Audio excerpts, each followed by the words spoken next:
Shalom Israel with an Israelite School of Universal Practical Knowledge. Start at the 1 West, 125th Street, Harlem, New York, under Commander General Yohana. We are not affiliated with any other Israelite group nor any other Christian organization. All right, tonight's class is the Brotherhood class. All right. Now remember, we're still in the Feast of Dedication. All right. We are very much still in the Feast of Dedication. If you guys have any questions or concerns about any scripture, you can put it into the live chat. You can type it in the class, and your question will be answered as well. But we do have a specified topic, of course, every Brotherhood class or every class that we have in the ISUPK. Usually, majority of the time, there is a specified topic. But if you do have any questions, you can definitely bring them to the table. So now, let me see. All right, let me see. Make sure you put your name, city, and state as well.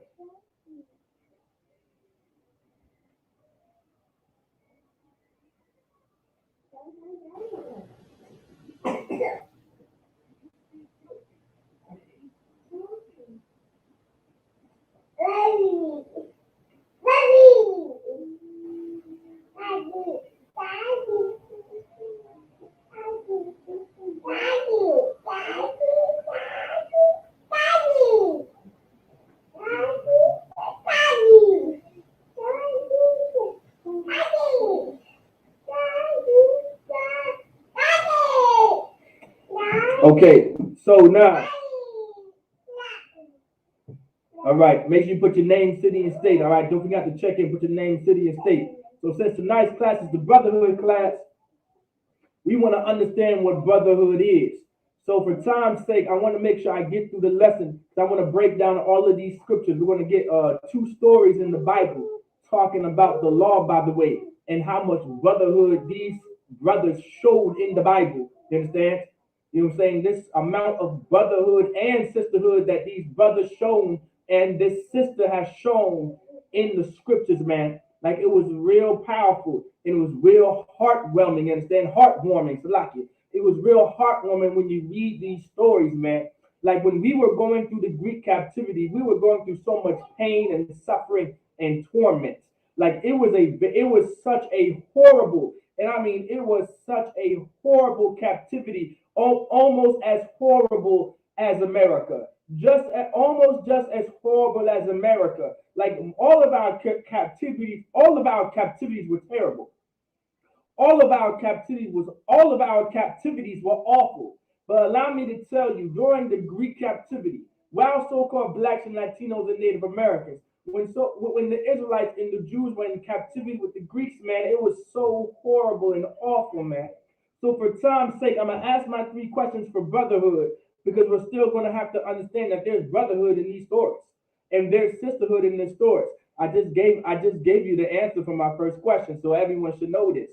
All right, my first question is, what is equal and synonymous to brotherhood? That's my first question. You guys still answer. You don't still answer the question, but I'm going to answer it for you. All right, for time's sake. So what is equal and synonymous to brotherhood? Sisterhood is equal to brotherhood. Sisterhood is synonymous with brotherhood. You cannot have brotherhood without sisterhood, all right? And you cannot have sisterhood without brotherhood, all right? Make sure you like and subscribe to these classes. Let me go ahead and share this real quick. Make sure you share, like, and subscribe these classes. You are correct, Akwa. That is absolutely correct. That is sisterhood. Sisterhood and brotherhood are synonymous to each other. Brotherhood and sisterhood are synonymous with each other. I want y'all to remember that.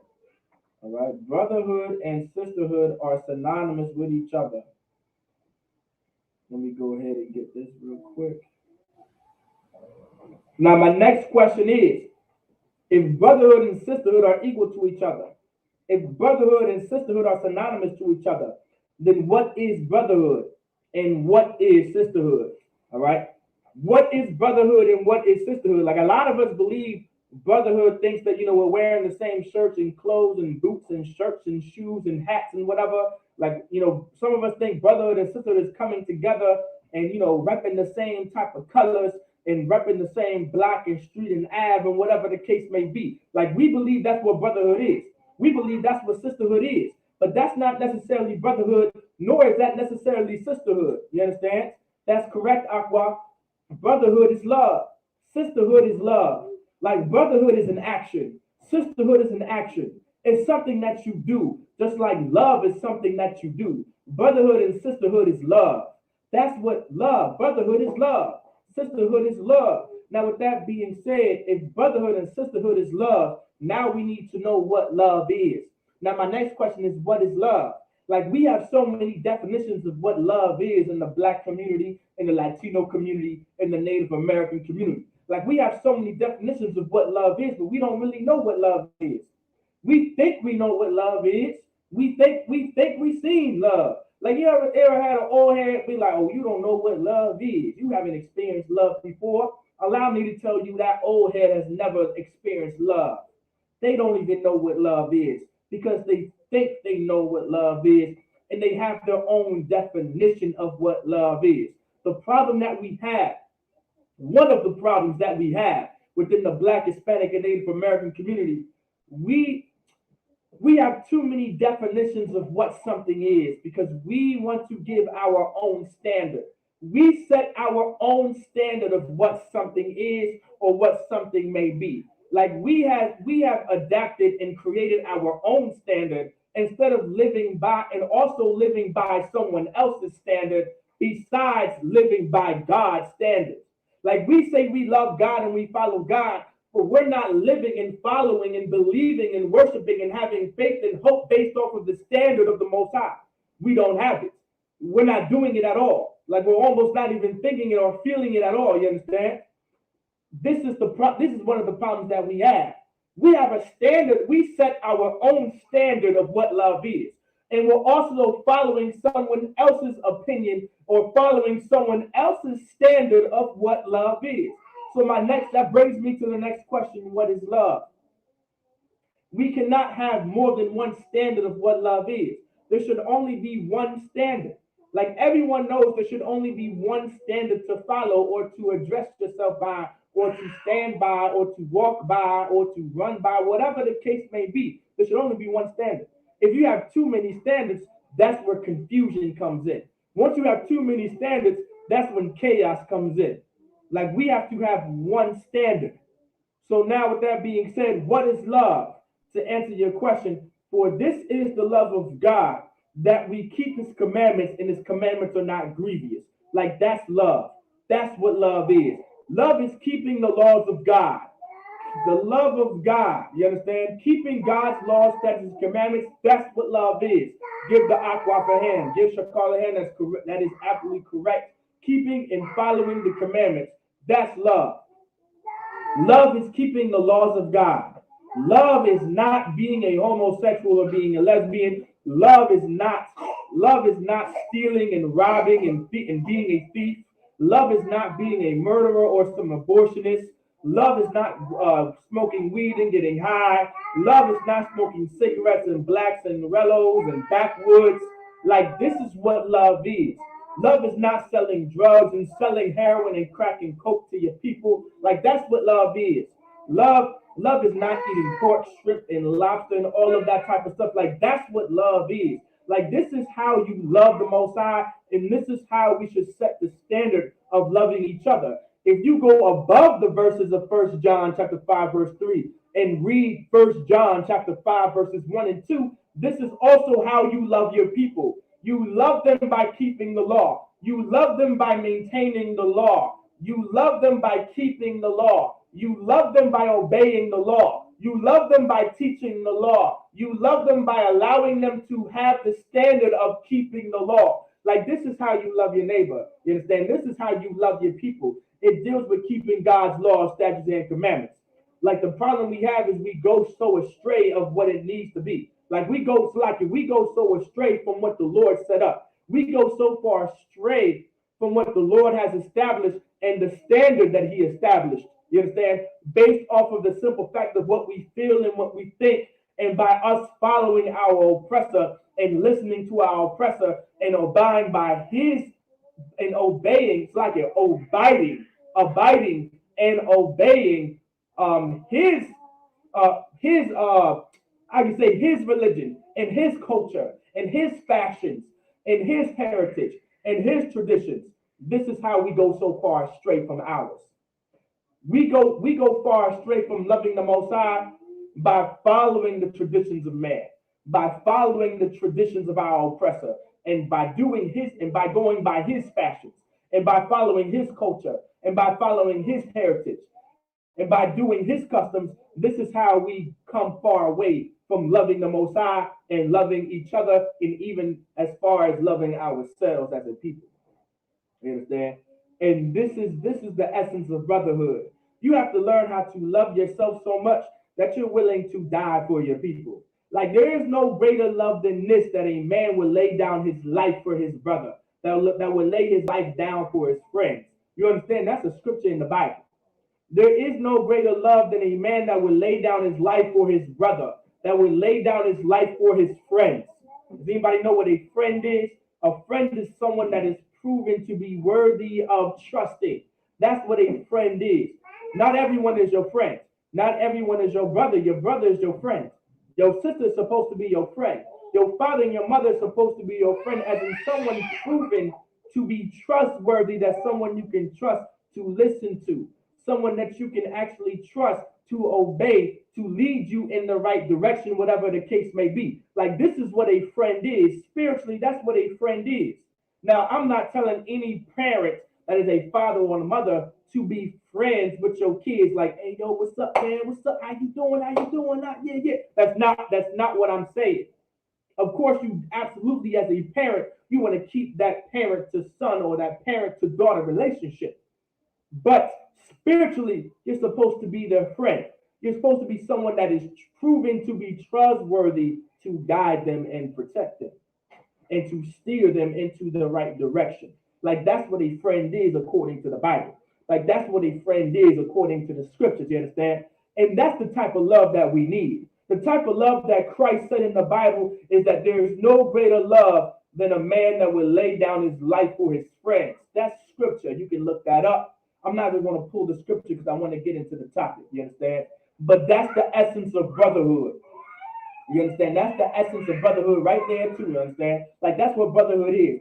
Brotherhood is love. We love each other so much, we're willing to die for each other. We're willing to die to serve the Lord. We're willing to give up our life to make sure we keep the law. Do you understand? So let's get 2 Maccabees chapter 6, verse 18, man. Let's get 2 Maccabees. We're going to start at verse 18. All right? And we're going to talk about Eleazar. There was a brother named Eleazar during the Maccabees, during the times of Greek captivity, during the times of Greek servitude, when we were under Greek rulership. Now remember, I was reading 2 Maccabees chapter 6 last night purposely to give you context of what was going on. I read 2 Maccabees chapter 6 purposely so we can get into the story of Eleazar and what was going on during the time of Eleazar and going on during the time of Greek captivity. And this is what was going on in Greek captivity right here. And it says in 2 Maccabees chapter 6, verse 18, Eleazar, one of the principal scribes. Now, if anyone has any questions too about the scriptures we're breaking down, or you have a question or whatever the case may be, you can put it into the live chat. That is no sweat, all right? That is no sweat. Make sure you put your questions into the live chat, and we'll either get to them towards the end of class or we will get to them during class, whatever the case may be. But do not be afraid to ask your questions in class. Make sure you like, share, and subscribe to our channels. Make sure you subscribe and like our videos. Well, like and comment on our videos and share and subscribe our accounts and our videos, whatever the case may be. Don't be afraid to do it. Show your friends, show your brothers, your sisters, your father, your mother, because this is something important. Now it says 2 Maccabees chapter 6, verse 18, Eleazar, one of the principal scribes. So anybody know what a principal scribe is? A scribe is someone that writes everything down.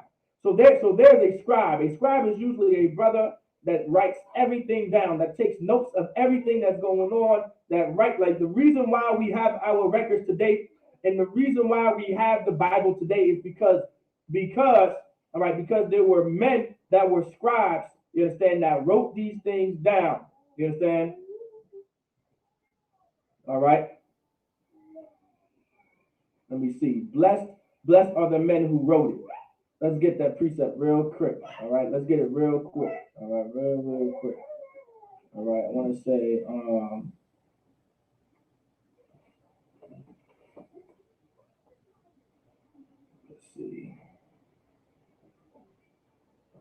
let's see.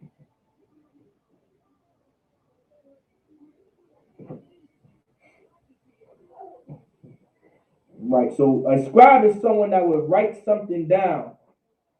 All right, a scribe is someone that writes things down. All right, so a scribe is someone that takes notes and events of everything. Like there's a let me see. Let's see. I want to get that precept for you real quick. Blessed are those who wrote it. All right.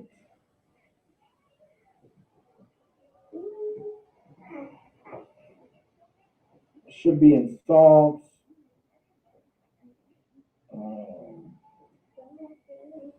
It should be a scripture in Psalms. Give me 1 second. I'm gonna find it real quick for y'all and then get into all right.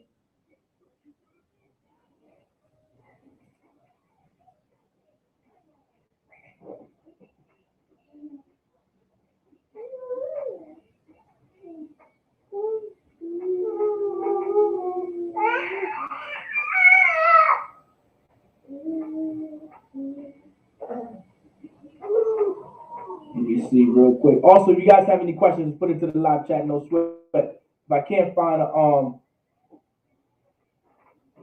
let me see.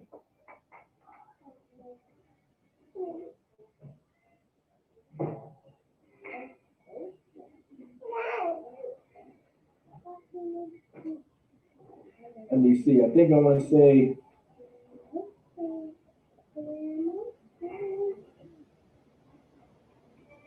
Let's get Psalms real quick. Psalms chapter 68. If not, we're going to get right back into the topic. It'll probably come to me towards the end of class. But now this is something, that's what a scribe is, all right? These are what scribes did. Here we go, right here. So here we go right here. Psalms chapter 68, verse 11. The Lord gave the word. Like this is in the Bible right here. All right, I want y'all to go right here, all right? And I want y'all to highlight this verse right here. Highlight it so y'all have it. Because this is an important verse right here. Because everyone talks about the Bible being written. We would not have the records we have if it wasn't for the scribes. We wouldn't have the records we have today if it wasn't for the priests and prophets of the Lord writing these things down. And it says right here in Psalm chapter 68, verse 11, the Lord gave the word, meaning the Lord gave these words. Like the Lord gave these words to the prophets. You understand? Great was the company of those that published it. It says, great was the company of those that published it, meaning it was great. It says, great was the company, meaning the company of those men, right? Of those that published it, meaning the ones that published these words that the Most High gave, great are they. You understand? These are great brothers who took the time to publish, to write down, and to scribe the words that the Lord gave. Real quick. Let's go to Psalm chapter 68, verse 11.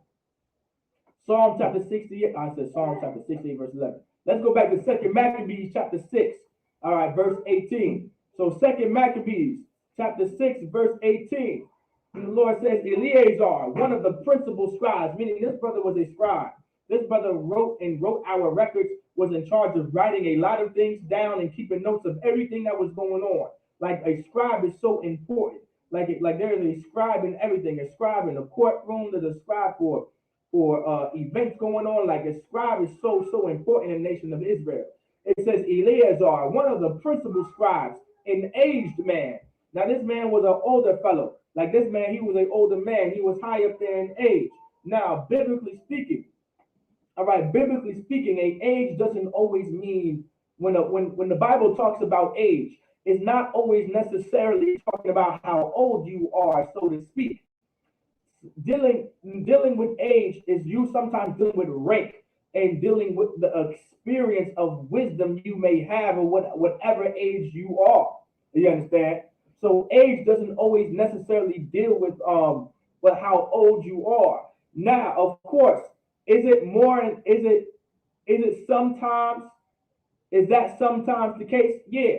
Usually, how it was supposed to be, usually, right? The older generation, meaning like someone in a high age, like 50 or 60 years old, will have a lot of wisdom to tell someone. So of course, when it comes to sometimes it would be the older men that will be in high rank at times, but that's not always the case. You know what I'm saying? A young brother could be a high rank too as well. It just depends. You understand? So in the Bible, age doesn't necessarily always mean how old you are. And I want everyone to pay attention to that too as well. I want everyone to understand that it doesn't matter what age you are. Wisdom is wisdom. Yes, and wisdom is the law that the Most High gave. You understand? Like that's a lovable spirit to have, is to have wisdom and to understand the law. You understand? And that wisdom, man, and that wisdom was given to these brothers. That wisdom was given unto these men. And those men raised up families, and they raised up nations. They raised up other men, women, and children in their families. Like that wisdom is something very important to have as a brother, no matter what age you are. There's brothers that are 50 and 60 years old right now that don't have the wisdom of an 18-year-old man in the ISUPK. You understand? Like this is something real, really serious to understand. So it says, one of the principal scribes, an aged man, and of a well-favored countenance, meaning he was very favored. You understand? He was very well looked upon. He looked good, whatever the case may be. He had a favorable appearance. You understand? Was constrained to open his mouth. Was constrained. Does anybody know what it means to constrain? Let's look it up. All right, constrained usually means to force, all right, or obligated to, constrained. So let's look up the word constrained. To force by, impose stricture, restriction or limitation, meaning forced by, imposed stricture. So that's what it means to constrain, meaning you're forcing. So he was forced to do something.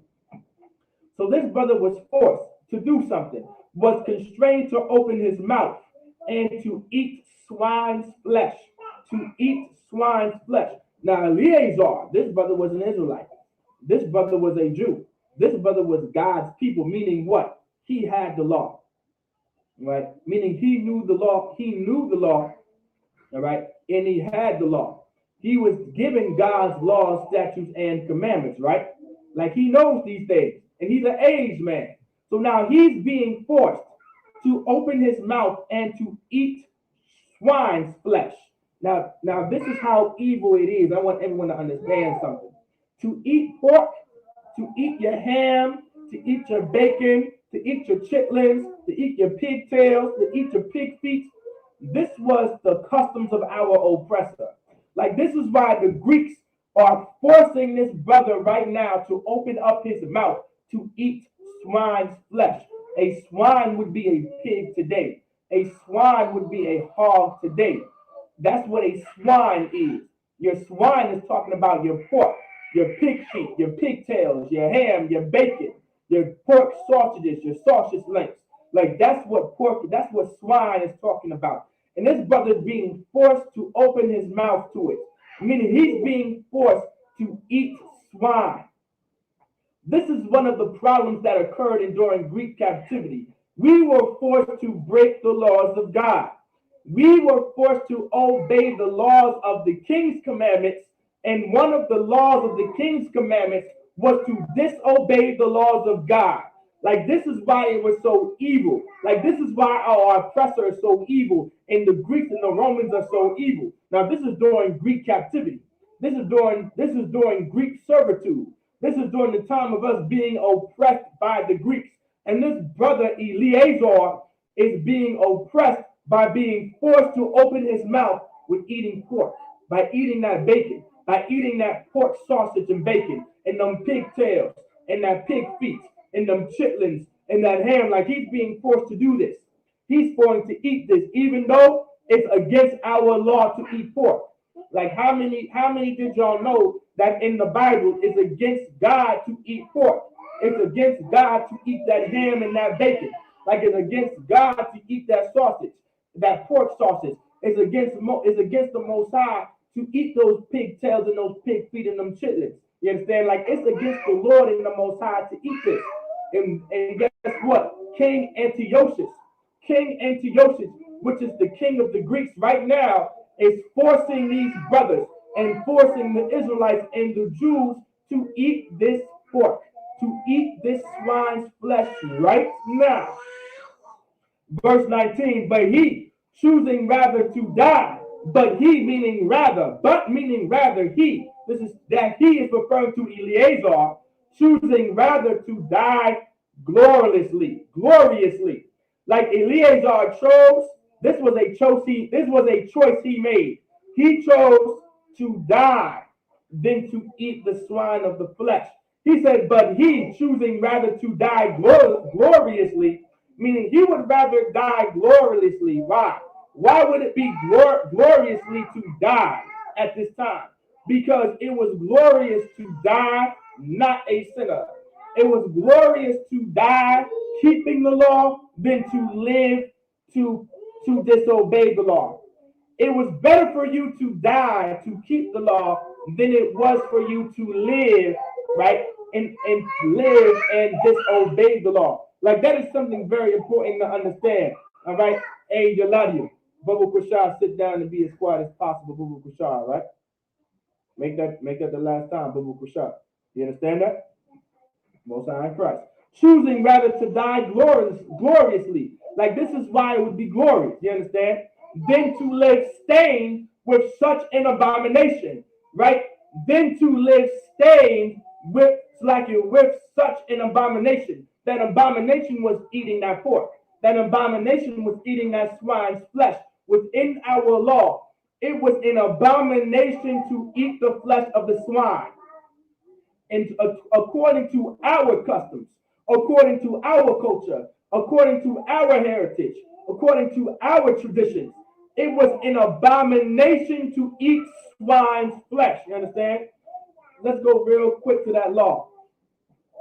Let's go in Leviticus chapter 11.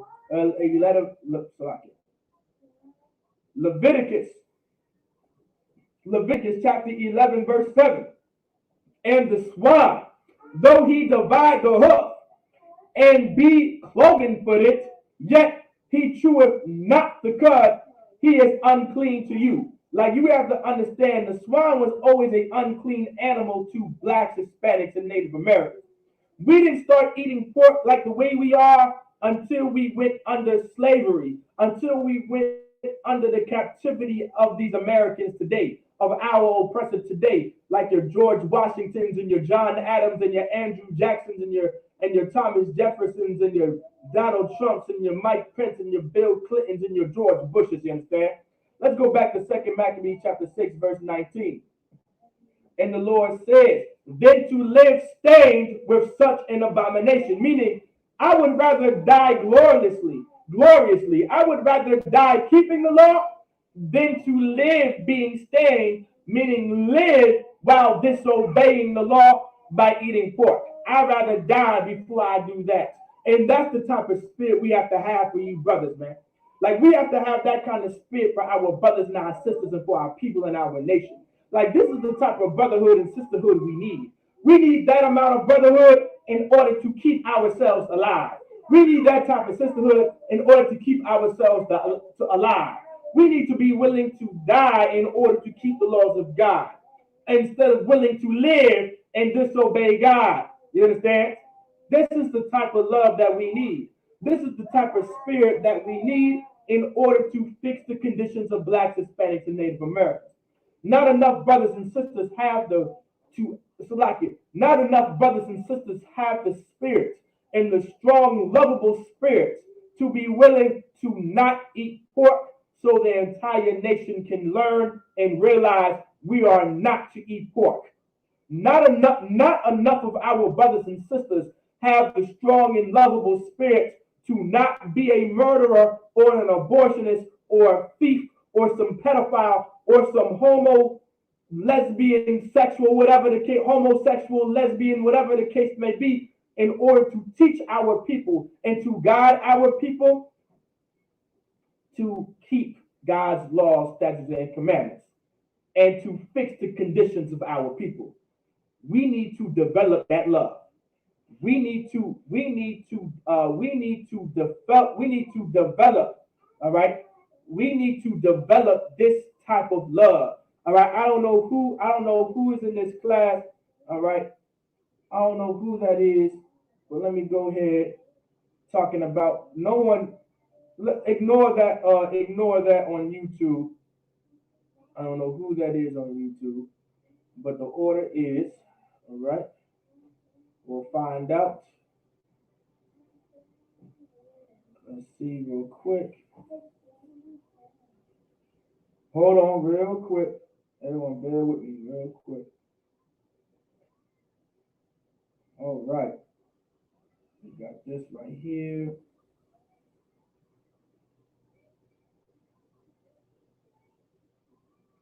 All right. Let's go to the Richmond page. Like it, bear with me. We're going to get right into that lesson. So don't even sweat that, all right? Don't sweat that at all. All right? So now, okay. All right, so with that being said, 2 Maccabees chapter 6, all right? 2 Maccabees chapter 6, verse 19. But he, choosing rather to die gloriously, than, verse 19. 2 Maccabees chapter 6, verse 19. But he, choosing rather to die gloriously, than to live stained with such an abomination, spit it forth, and came of his own accord to the torment. You understand? It says spit it forth, meaning he spit at it. He said, I spit at it and came of his own accord to the torment, meaning you're going to go ahead and torment me. I spit at you. I spit at you for trying to make me eat pork. I spit at you for trying to make me disobey the law. Like this was the customs of our oppressor. To practice a man having sex with another man, and the practice of a woman having sex with another woman, the practice of getting tattoos, the practice of having sex with children. Like this was the customs of our people. Like it's like this was the customs of our oppressor. This was never our culture. That was never our culture. That was never our customs. Like this was the customs of our oppressor to eat pork. They loved pork. They loved them hogs. They loved them pig feet. They loved them pigtails. They loved them chitlins. They loved that ham. They loved that beef. They loved that pork sausage. They loved that pork bacon. You understand? They love it to death. Like this was their customs. But guess what? Eleazar was such a glorious brother. Eleazar was such a lovable, strong-spirited brother. He spit at it. He spit it forth and said, nah, I ain't going to do it. I'll walk willingly for you to torment me. All right. Verse 20, as it behooved them to come, meaning it was wise for them to come, that are resolute to stand out against such days as are not lawful for love of life to be tasted. Meaning it would be wise and it would be a good resolution for brothers and sisters to stand forth and be willing to be against the king, to be against King Antiochus to eat this pork, than to have the love of life, meaning to love to live another day to be tasted. Instead of wanting to taste another day of living, you should be willing to stand against King Antiochus in the things that he was saying to do, like to eat swine's flesh. All right. Verse 21, but they that had the charge of that wicked feast. So there was a wicked feast going on. Like there are wicked feasts in the Bible. Like a wicked feast is a feast that the Lord did not establish. A wicked feast is a feast that the Lord did not set up or ordain. Like that's what a wicked feast is. And there are plenty wicked feasts going on in America right now. Christmas is a wicked feast. Thanksgiving is a wicked feast. You understand? Valentine's Day is a wicked feast. Easter is a wicked feast. Halloween, July 4th, whatever the case may be. These are wicked feasts happening in America. Well, guess what? There were wicked feasts going on during the time of the Greek captivity. A wicked feast is a feast that the Lord did not establish or set up. A wicked feast is a feast that has unlawful things going on. A wicked feast is a feast that involves serving other gods. A wicked feast involves eating food that the Lord said not to eat. Like that's what a wicked feast is, man. Thanksgiving is a wicked feast. Thanksgiving is the worship of another God. Thanksgiving is a feast worshiping and glorifying the death of the Native Americans. Thanksgiving is a wicked feast because there's always pork and chitlins and pig feet on that dinner table. And listen, and you are eating it up. That is a wicked feast. So guess what? There's wicked feasts going on right now. And it says 2 Maccabees chapter 6, verse 21. For the old, select it. But they that had the charge of that wicked feast, meaning those that were in charge, put into place over that wicked feast, for the old acquaintance they had with the man. So there were men that had charge over the feast, knew this brother. There were men that were in charge of this wicked feast that knew this brother. Eleazar was a brother that was known. You understand? He was a very well-known brother. He was an older brother. He was favorable in looks and whatever the case may be. He was a known brother by these men that were in charge of the feast, of this wicked feast. All right? Taking him aside. So these brothers, that was in charge of the feast, they took Eleazar to the side and was like, hey, yo, brother. Like this is what they said. Besought him to bring flesh of his own provision. Meaning, so the brother said, hey yo, Eleazar, listen. This is something that you could do, huh? You know what I'm saying? You know what I'm saying? We got much love for you. You understand? You my brother. You understand? So, you know what I'm saying? I don't want to see you go out in any kind of way. So how about you grab some beef or something, huh? Grab you some beef and pretend, and grab some beef, right? Instead of pork. All right? And they say such as was lawful for him to use. Meaning, grab some lawful meat for you to use at this feast. Grab you some turkey. Grab you some beef. Grab you some deer. Grab you some ox. Grab you some bison. Grab you some chicken. Grab you something that's lawful, man. And make as if he did eat of the flesh taken from the sacrifice commanded by the king. Because now remember, King Antiochus made a law that we had to sacrifice swine's flesh on our altar. And then once that flesh was sacrificed on the altar of the Lord, they would cook that swine and to eat it. And so these brothers are like, hey, yo, how about you just, grab some meat of your own that's lawful, like some beef, some turkey, some chicken, some ox, and some bison, whatever the case may be, and eat it at the feast as if it's pork. I promise you, brother, no one's going to see you. We'll make sure no one sees you. And so, you can live another day because I don't want to see you go. Now, of course, these brothers, right? These brothers may have thought that they had good intentions. You understand? These brothers, of course, they loved this brother and they did care for this brother. And they may have thought that they had good intentions. They were trying to keep the brother alive. But the brother's going to teach them something. The brother's going to teach these brothers a lesson.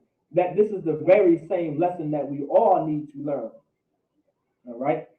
It says, verse 22, that is so doing he might be delivered from death, and for the old friendship with them find favor. Like from the old friendship that they had, they wanted to keep this brother from dying and being killed. Verse 23, but he began to consider discreetly, and as became his age, and the excellency of his ancient years, and the honor of his gray head. All right, so this brother was thinking about how old he is, you understand, and how how known he is, and how old he is, and all of the years that he stayed on this earth, and the honor of his gray head, whereon was come, and his most honest education from a child, or rather, like this is the honest education. This is the honest education that was given to this brother. Or rather, the holy law made and given by God. Like this was an honest education. The God's laws, statutes, and commandments, not to eat pork, not to eat shrimp, not to eat lobster, a man having sex with another man, a woman having sex with another woman, a man or a woman having sex with a child or some teenager. You understand? Like this was an honest education. Not to murder, not to kill. I mean, it's like not to murder, not to kill your brother, not to kill your sister, not to kill your child, not to abort your baby. You understand? Like this was a honest education taught in Israel. Like this is an honest education. If you want a honest education, we need to learn the laws of God because that's an honest education. Not to get tattoos and dreadlocks. Like this was a honest education. All right. Therefore, he answered accordingly and willed them straight ways to send him to the grave. He said, "Hey, listen." He answered them accordingly. He said, "Hey, listen, I hear y'all. I understand how y'all feel. And listen, I love y'all brothers too. But hey, yo, what? You're going to have to take me to the grave. God forbid. God forbid I do what you're saying that I got to do." You understand? Verse 24.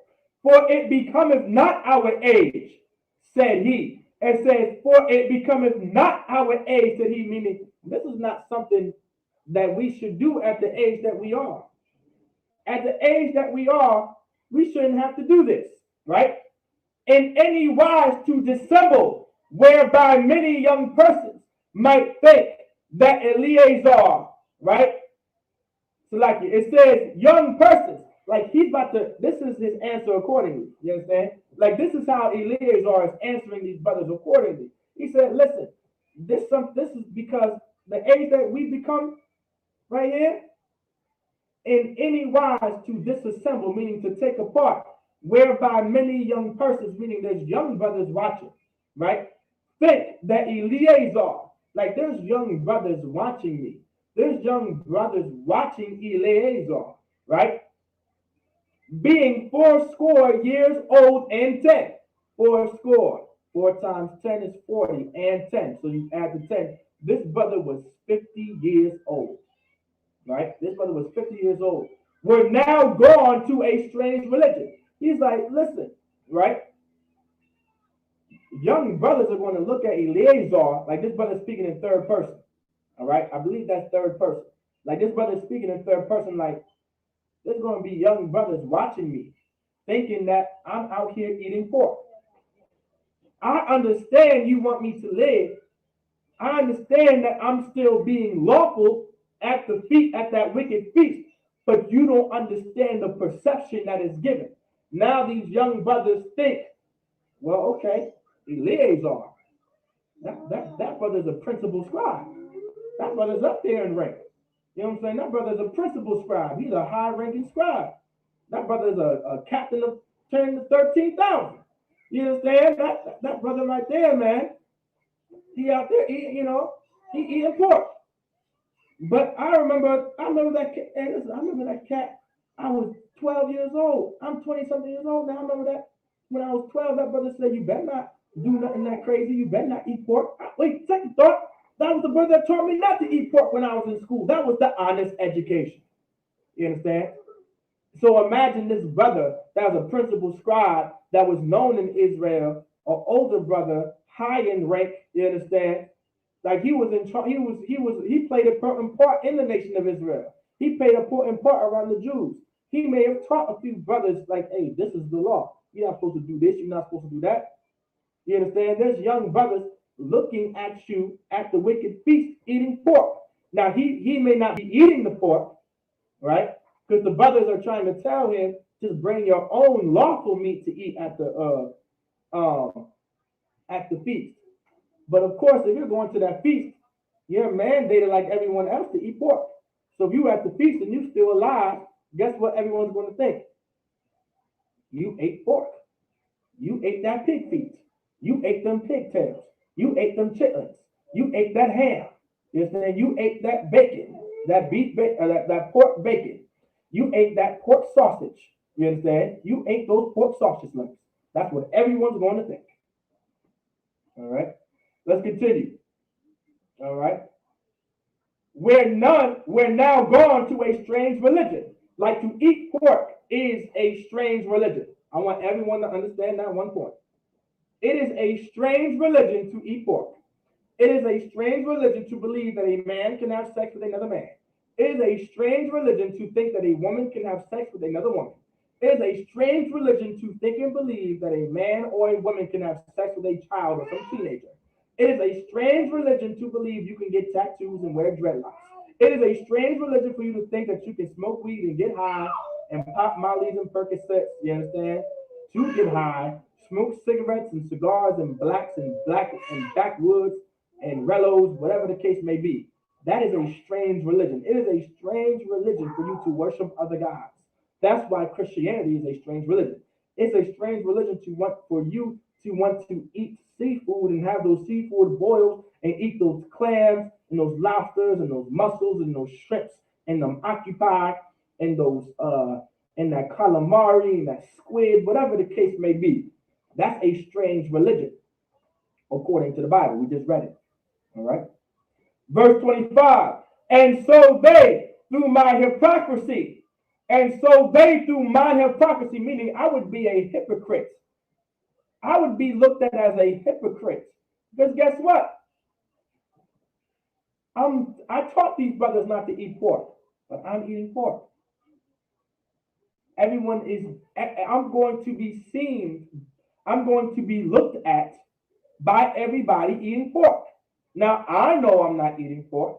Y'all may know I'm not eating pork, but to them, I'm eating pork. You understand? I'm eating pork to them. That's what Eleazar is trying to put out here. All right? And desire to live a little time and a moment longer just because I want to live another day. Just because I want to continue living. I'm not going to do it. Should be deceived by me, and I get a stain to mine old age and make it abominable. Meaning, if I do this, I'm going to put a stain to my age. Out of all the years I've been in this truth, all the years I've been not eating pork, shrimp, and lobster, all the years I have not been having sex with whores and prostitutes, all the years I have not been getting tattoos and smoking weed and getting high, now, at the age of 50, now I want to fall out and say, you know what? I don't want to die, so, I'm going to just go ahead and eat pork. Or make it seem like I'm eating pork. No. That's what Eleazar is trying to break down and understand. All right? Or make these brothers understand. Why? Why is he trying to make these brothers understand this point? There's a spirit behind that. Because this is the spirit of love.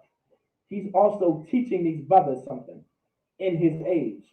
At his rank that he is, being the principal scribe, and being the age that he is, he's trying to teach these brothers something. This brother is a principal scribe, meaning he's a high-ranking scribe. You understand? Verse 26, for though for the present time I should be delivered from the punishment of men, meaning presently I should be delivered, meaning being safe from the punishment of men, meaning being put to death because I chose to eat pork, right?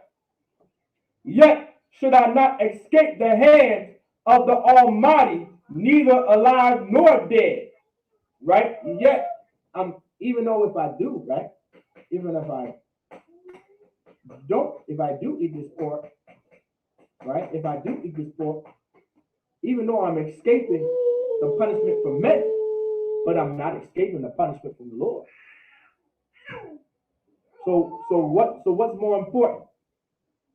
What would be more important to an Israelite? What would be more important to a Jew, to be punished by a man or being punished by the Lord? What's more important? What should we hold more? What should hold more weight? What should hold more weight is being punished by the Lord than being punished by some man. Because all we're going to do is rise again. You understand? All we're going to do is rise again.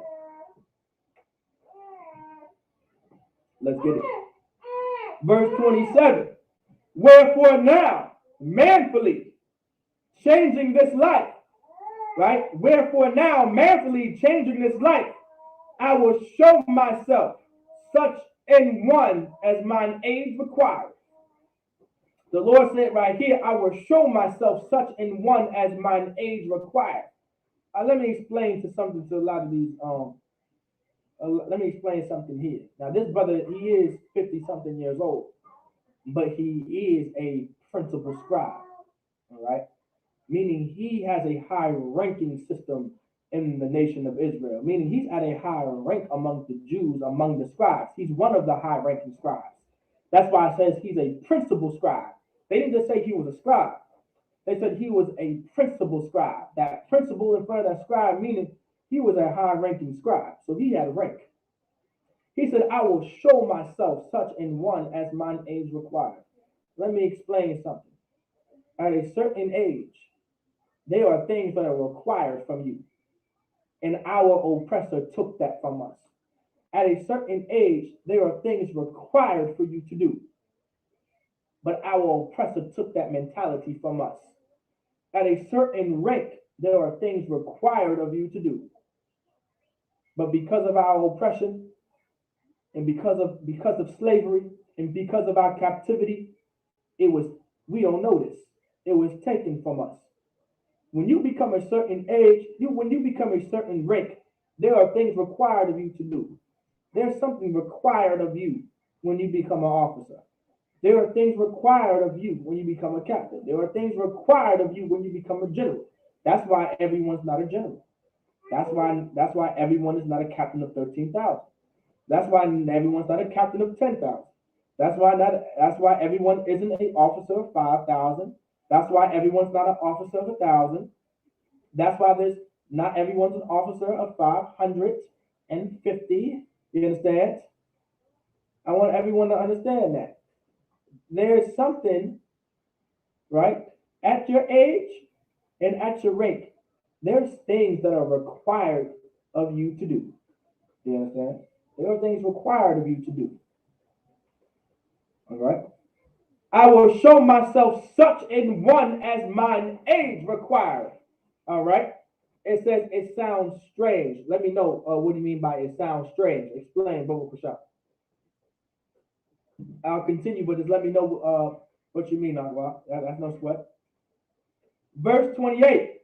And leave a notable example to such as be young to die willingly and courageously for the honorable and holy laws. Like these laws were honorable to die for. Eleazar said, I'm going to choose to be the example for the younger generation to die willingly for these laws before living to disobey these laws. You understand? Yeah. And when he had said these words, immediately he went to the torment. So immediately he said these words, he went to the torment. He went to be maybe whipped to death, being burnt by fire, being put in a pot in the pan and cooked to death, so like whatever the case may be. He went straight to the torment. And then I'm going to explain this torment. Verse 30, like in verse 29, they that led him changing the good will, they bear him a little before into hatred, because the foresaid speeches proceeded as they thought from a desperate mind. Said they that led him changing the good will, they bear him a little before into hatred, meaning they're going to take their time to bringing him to the torment. That's the hatred. Because the foresaid speeches proceeded, because he continued to talk and continued to speak wisdom, because they wanted to hear this brother. They loved this brother so much. They didn't want to do this. But because of how weak they were not willing to stand by this brother's side and to die with him. You understand? They weren't willing to die with this brother. They were weak. You understand? They were weak. I want you to understand that they were weak men, continuing to walk with this brother to his torment. All right? They were weak men. All right? Foresaid speeches proceeded, and they thought from a desperate mind, because they wanted to listen to this brother. All right? Verse 30. But when he was ready to die with stripes, he groaned and said, it is manifest unto the Lord that have the holy knowledge, that whereas I might have been delivered from death, I now endure sore pains in body by being beaten, but in soul am well content to suffer these things because I fear him. Like this was his message. I'm going to endure this pain and suffering now because I fear the Lord. I don't fear those whips. I don't fear that fire you're going to burn me with. I don't fear that rope you're going to hang me with. I don't fear that sword that you're going to stab me with. What I do fear is the Lord. I fear his sword, but I don't fear yours. And that's one West. That's one West. That's the spirit that we need. That's the kind of spirit that we have to have. That's one West. Verse 31. And thus this man died, leaving his death for an example of a noble courage and a memorial of virtue, not only unto young men, but unto all his nation. Now that's spiritual. He gave a notable example. He gave a notable example to those brothers that day. But guess what? He also gave a notable example to who? Y'all can answer that question too. Y'all can answer that question. Who else did he give that notable example to? Yeah, he gave that notable example to these brothers right here living in that time. But who else did he give that example to? It says not only unto young men.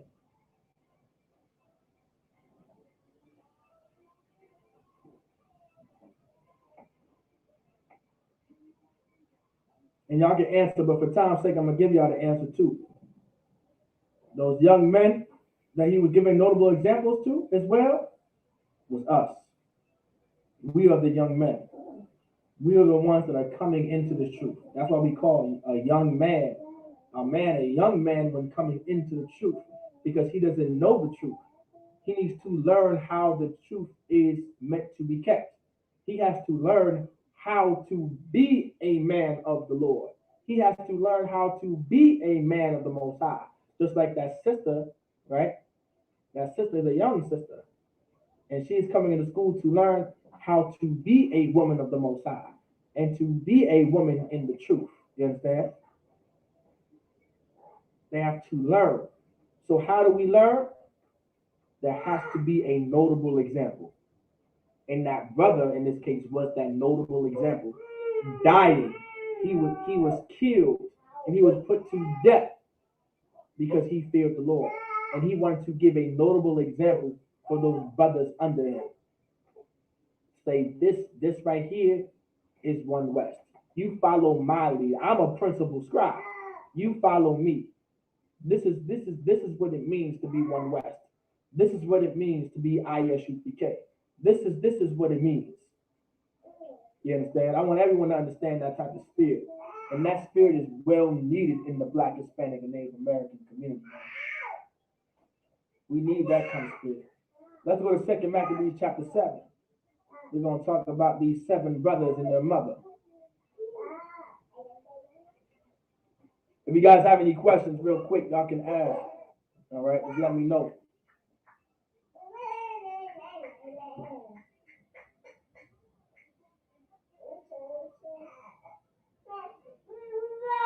Also, go ahead and make sure y'all do not forget, all right, Bobo Kwashad, do not forget to like, all right, share and subscribe to these classes. All right, let's go to 2 Maccabees chapter 7, verse 1. That's the next chapter over. Now, we are in the Apocrypha, by the way, which was a part of the Bible. The Apocrypha was a part of the King James 1611 Bible. We can prove that, of course. All right, but for time's sake, y'all can take my word for it, of course. But if y'all don't believe it, y'all can always just look it up. It's on Google. It's on the internet. If not, I mean, I have a personal 1611 edition with the Apocrypha in it. I also, the school also has a 1611 King James Version Bible with the Apocrypha in it. So this is very biblical, and these are the words of the Lord. All right. So if anyone is doubting that this is the words of God, Well, that's on you. Second Maccabees chapter 7 verse 1. It came to pass also that 7 brethren with their mother were taken. So there were 7 brothers and their mother, meaning there were sons and a mother taken. You understand? And compelled by the king against the law to taste swine's flesh. By the king, compelled by the king against the law to taste swine's flesh. To taste swine's flesh. To taste swine's flesh. It was swine's flesh. You understand? It was against the law to taste swine's flesh. It was against the law to eat pork. It was against the law to have those chitlins, those pork chops, those pigtails, those pig feet, that pork sausage and bacon and all of that. Whatever the case may be, it was against the Lord. It was against the law to eat swine's flesh. And King Antiochus, like this is what was going on. Like these are the details of what was going on and what was happening to our people. Like these were the things that was happening to our people. I want everyone to understand that these things was happening to our people. They were being forced to eat pork. Now, eventually, because at one point in time, listen, I want y'all to understand the similarities of this slavery. And it's lucky if I didn't make this point earlier in class. In America, we are in slavery and in captivity in America. We were forced to eat pork during slavery.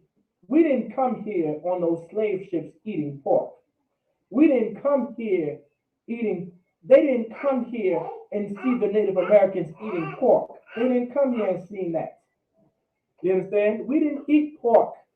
We were forced to eat pork on those plantations. You understand? We were forced to eat pork so much, we desired to eat pork willingly. We were forced to eat pork so much, we had to teach our children to eat pork so they wouldn't be killed. So they didn't get their teeth knocked out of their mouth and be stuffed with swine slough down their throat. That happened in slavery. How many of y'all watched Django? I believe that was in Django. Have y'all seen in Django where they took the hammer? Like that's how evil our oppressor was. We were locked up in chains, and then they had our mouth opened up with a metal guard, and they took a chisel and a hammer and chiseled our teeth out so we couldn't close our mouths, so they can stuff a tube down our throats and shove swine slough down our throats, because we were going to starve ourselves to death. Because we had that spirit in slavery. Now we don't have that spirit because we've been weak and beaten down in America. We don't have that same spirit that Eleazar had. Our ancestors, when they went into slavery on those slave ships, had the spirit of Eleazar. They would rather starve before they sinned against the Lord. They rather starve than be a slave to our oppressor. Now, we don't have to starve. We're willing to be poor and serve our oppressor. We're not even willing to be rich to serve our oppressor. We're willing to be poor and serve our oppressor. I want everybody to understand that. Ain't that crazy? We're not even willing to be rich to serve them. We're willing to be poor for them. How evil is that? How evil is that? We're willing to be poor for our oppressor and willing to be poor for the gods of our oppressor, but we're not willing to be poor for our own or for the God of our forefathers. Like that's how badly we've been beaten down. That's how badly we've been taken down to shambles. The Lord says right here, all right, and were tormented with scourges and whips. So they were tormented with scourges and whips. Anybody know what a scourge is? Anybody remember what a scourge is? It says scourges and whips. All right? A scourges and whips. A scourge is like a form of a whip. Scourges and whips. Meaning there was different types of whips there that were being whipped with. There's a whip with just one long tail. They had scourges with like a whip that had many fractions on it. Like there's different types of whips. All right. Scourges and whips. Verse 2. But one of them that spake first said thus, I like it. But one of them that spake first said thus. So there was one of the sons. There was one of the brothers that spoke and said something first. What wouldst thou ask or learn of us? It says, what wouldst thou, meaning what would you ask, right, or learn of us? Now he's asking a question. What would you have learned or asked of us? Right? We are ready to die. You're doing all of this, but we are ready to die. What are you learning from us? What would you ask or learn from us? We're ready to die. We are ready to die, rather than to transgress the laws of our fathers. So this brother had the spirit and said, listen, we ready. What are you doing now? He's like, listen, King Antiochus, what's up? We're ready to die. We're not going to transgress the law of our forefathers. It says the law of our fathers, because this was something our fathers taught us. Our fathers taught the children. Our fathers taught sons and daughters the law. That's why in Proverbs chapter 31, right? That's why in Proverbs chapter 31, his mother taught him those things. Even though those words were coming from King Solomon, all right, that his mother taught him those things in Proverbs chapter 31, because our father taught us these laws. Our father taught the sons and the daughters these laws. That's why his mother was able to teach King Solomon Proverbs 31, and that's why the men of the Lord can now teach these sisters Proverbs chapter 31. Because fathers are important. Fathers are necessary. You understand? That's why I said transgress the laws of our fathers. We're not going to transgress the laws of our fathers. And remember, these laws came from our forefathers, which was given by the Most High. Our forefathers had these laws. Verse 3, then the king, being enraged, commanded pans and cauldrons to be made hot. So pans and cauldrons. Now I want to say a cauldron is a big pot. If I'm not mistaken, a cauldron is a big pot. A large kettle or boiler. Right? So okay, so that's what a cauldron is. I had to remember, but I want to look up what a cauldron is. So a cauldron is like a big kettle, which is like a big pot. To give y'all what that would look like. Think of those, think of like, like a witch. Ever seen those movies with witches in it? And she has that big giant pot and she's like stirring up those potions. That's why the Lord says, I suffer not a witch to live. They make those witches stirring up those portions. They make that mythical, but a witch was never mythical. Witches do exist. You understand? Witches do exist. A witch is someone that makes up things like potions, things that can make you high like crack. You understand? That can get you high like Percocets and Mounts, and then sell it to you. That's what a witch is. But think of that witch that has like a big giant pot, and they're just cooking that stuff, right? This is what the king ordered. And think of like a pan, like a big giant pan. Think of like a pan that you would cook in, but a big pan, all right? Commanded pans and cauldrons to be made hot, meaning heat these pans up, heat these cauldrons up. Verse 4, with being heated, he commanded to cut out the tongue of him that spake first. So this is how evil King Antiochus was. Like King Antiochus was an evil king, man. Remember, King Antiochus, this was a Greek king. And King Antiochus ordered a Jew's tongue to be cut out of his mouth. All right? To be cut out of his mouth because he spoke first. And to cut off the utmost parts of his body. So meaning he dismembered the utmost parts of his body. All right? Meaning so they cut up his body. The rest of his brethren and his mother looking on. So the rest of his brothers and his mother Now I want y'all to understand this. Think about it. How many of y'all are parents? I'm sure a lot of y'all, are parents or fathers and mothers. And I'm sure y'all as fathers and mothers, y'all love your children. No matter how old y'all get, you can be 80 something years old and your son can be pushing 55 years old, but that's your boy. You understand? You could be 70 years old and your daughter is 30 something years old, but that's your girl. As a father and mother, that's still your boy. That's still your girl. And you love them as your boy. And you love them as your girl because you taught them. You raised them. As a woman, you held them for 9 months and pushed them out.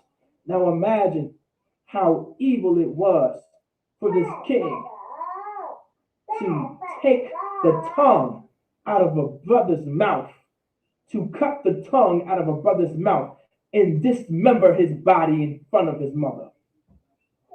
That's the spirit of our oppressor. That's the spirit of your George Washington. That's the spirit of your John Adams. That's the spirit of your Thomas Jeffersons and your Andrew Jacksons. That's the spirit of your Donald Trumps. That's the spirit of your Joe Bidens. That's the spirit of our oppressor, man. That's the spirit of them. Is to cut the tongues out of your mouth and to dismember your body in front of your mother. You know how much that hurts her?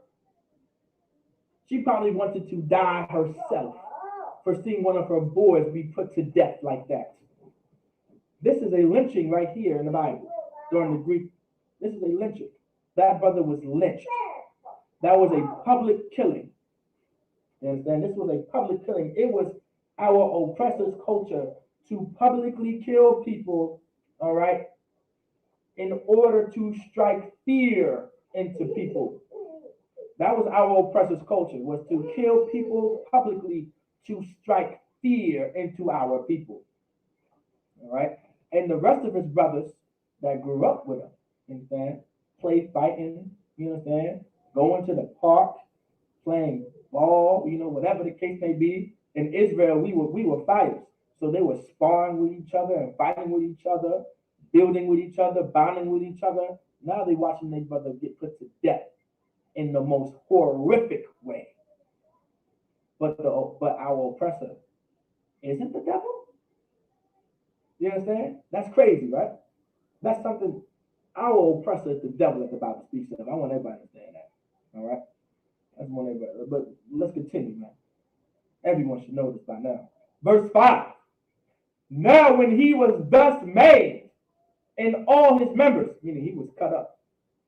His body was cut up. He commanded him, being yet alive, to be brought to the fire. So his body was cut up. And even though he was alive, he was still alive, he was brought to the fire.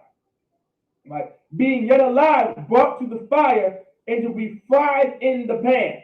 So this brother, not just his tongue chopped out of his mouth, and his uttermost parts of his body cut off, he was still alive and breathing.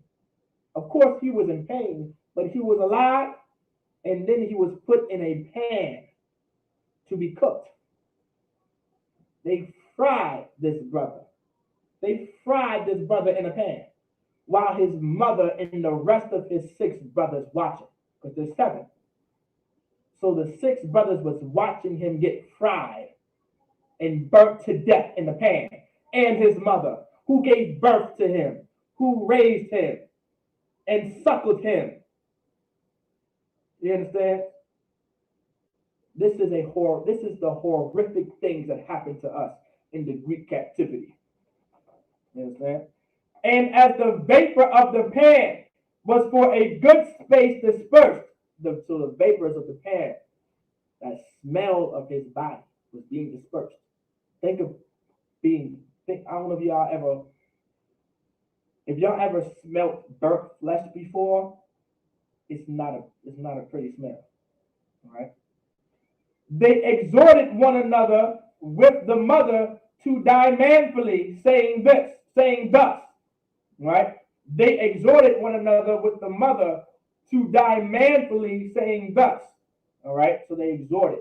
Anyone know what it means to be exhorted? They exhorted one another, meaning They were saying, this is what we're going to do. We're going to die manfully.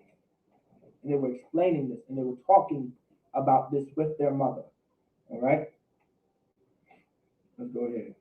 Verse 6, the Lord God looketh upon us, and in truth hath comfort in us, as Moses in his psalm, which witnessed to their faces, declared, saying, and he shall be comforted in his servants. So he's explaining, like, listen, they're saying, listen, Mom, don't even fear. Don't even be sad, for the Lord is looking upon us, because we're going to die manfully. Understand? So there's going to be comfort in us. Don't even worry about it. Verse 7. So when the first was dead after this number, they brought the second to make him a mocking stock. So they brought up the second brother to make him a mocking stock, like to make a mockery in front of everyone, right? As to make it seem like, well, this brother just saw his brother die, so maybe he will eat the swine's flesh because of how scared he is. Like he's like as if he's trembling, like, oh my God, oh my God. Well, guess what? Let's see what this brother does. And when they had pulled, and they brought the second to make him a mocking stock. And when they had pulled off the skin of his head with the hair, right? So they pulled the skin off his head with the hair. So they took the hair and they pulled it off. Like they ripped his hair off of his head while pulling skin with it too. Right? They asked him, will thou eat? Right? Will thou eat before thou be punished throughout every member of thy body? So they're saying, will you eat this pork? Right? Before you be punished. Meaning, for you'll be punished if you don't do it. By every member of your body. Verse 8. But he answered in his own language. What is the language of the Jews? Y'all can answer that too. What's the answer of the Jews? The language of the Jews is what? So like I'm going to say language. What's the language of the Jews? The language of the Jews was the Hebrew language. So we knew Hebrew here. We spoke Hebrew during the Greek captivity. You understand? And he did this purposely because what? We couldn't even be a Jew. So we had to learn how to speak Greek. We weren't even allowed to speak our language. That's how evil it was in this captivity. So he said purposely in his language, all right, and said no. So what did he say? He said la'ah. He said it just like that. La'ah. I ain't eating that pork. La'ah. He said straight up with blood coming down his face because they pulled off the hair of his head with skin with it, and he still stood up strong and said, la, I'm not eating. You understand? Like these brothers were strong, and they understood that. Wherefore, he also received the next torment in order as the former did. So in order, right, he received the next torment. What was that torment? He was put in the cauldron. All right. Verse 9. And when he was at the last gasp, he said,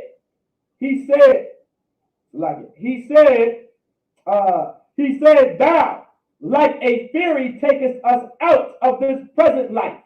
He said, thus, so like a thou, meaning you, like a fury, meaning like fiercely, like quickly and hardcore, whatever the case may be, right? Takest us out, meaning he taketh us out of this present life, like you quickly and fiercely take us out of this present life.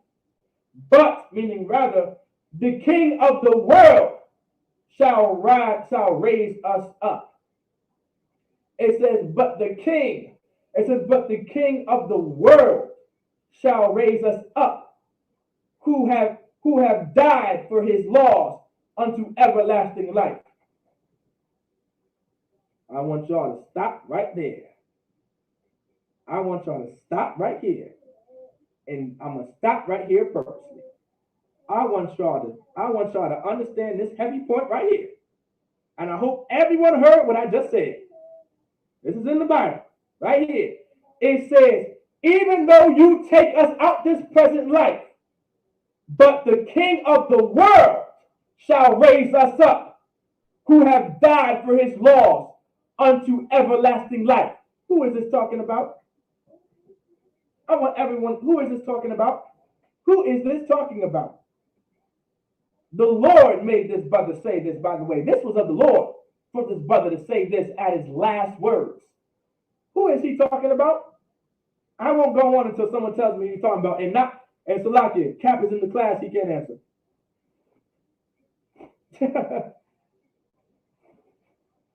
Who is this talking about right here? This brother during the Salakia is crazy because this is real heavy. It said this brother right here, like this is how fearless we are as Israelites. This is how fearless we are as Jews. Like this is the kind of spirit that we had. Like we need to have the spirit of this brother right here. He said, even though you take us out of this present life, rather the King of the world shall raise us up, who have died for his laws unto everlasting life. Unto everlasting life. Who is this talking about? This brother said this at his last gasp, being boiled and burnt to death. These were his words. Who is this talking about? It says, right, but the King of the world shall raise us up, who have died for his laws unto everlasting life. All right, who is this talking about right here? This is talking about Christ. This is talking about Jesus Christ. This is talking about Yahweh Shah Mashiach right here in the Old Testament, right here in the Apocrypha, right here during the time of the Greek captivity. This was of the Lord. This was spiritual right here. And it says, now how was he going to raise us up? Because this is right here, this is reincarnation. Here you go. In the Bible, talking about Christ and bringing up reincarnation.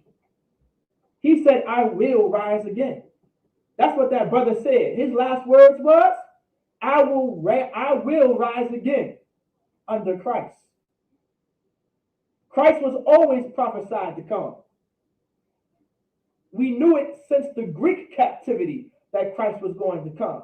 Moses, that's why Christ said, even Moses spoke of me. The prophets spoke of me. This brother right here just spoke of Christ. That's why Christ in the New Testament was like, I was spoken about far before any of this was happening. And I'm trying to prove to you. This right here says, but the King of the world, Christ is the King of the world. Christ is going to be the King of the world right here. All right? He's going to be the King of the world. Shall raise us up. Because guess what? Christ is going to raise these 7 brothers back up for willingly dying for the law and not eating pork, who have died for his laws. Christ died for his laws. Christ died for keeping God's laws, statutes, and commandments. Christ died for the nation of Israel so we can keep the laws unto everlasting life, so we can live forever. So we can live. So we can live in safety. So we can live not in a Greek captivity. So we can live not in a Roman captivity. So we can live not in American captivity. So we can live not being murdered because we don't want to eat pork. So we can live not being stopped at traffic stops and being murdered and being beat to death and getting 19 bullets in the back. So you understand? Christ died so we can live without being choked to death, saying, I can't breathe, and crying from my mother, I want my mama, please don't kill me like this. This is why Christ died. So we can one day live not in this horrible and terrible world. This is what this brother just said right here. Understand? He will rise again. You understand? That's what that brother said. He will rise again. Verse 10, after him was the third made a mocking stock. So now the third was brought up to be a mocking stock. They're trying to make examples of these brothers. And when he was required, he put out his tongue, and that right soon. And when he was required, and so when he was required, he put out his tongue. He immediately put out his tongue. He put out his tongue. He said, listen, he said, listen, I ain't afraid of y'all. Y'all might as well just get rid of it. I'm putting out my tongue so you can cut it out like my brother. You understand? You can go ahead and cut my tongue out just like my brother. Go ahead. And when he was required, and he put out his tongue, and that right soon, holding forth his hands manfully. He was holding his hands like with his tongue open, ready to get cut off. He was ready. Verse 11, and said courageously, these I had from heaven, and for his laws I despised them, and from him I hope to receive them again. I want you to understand. And said courageously, he said this courageously, these I had from heaven, and for his laws I despise them. For his laws I despise him, and from him I hope to receive them again. You understand? He said, for his laws I despise them. For his laws I despise them. He didn't say I despise the law, I despise them. You understand? He said courageously, these I had from heaven. These laws, statutes, and commandments I had from heaven. You understand?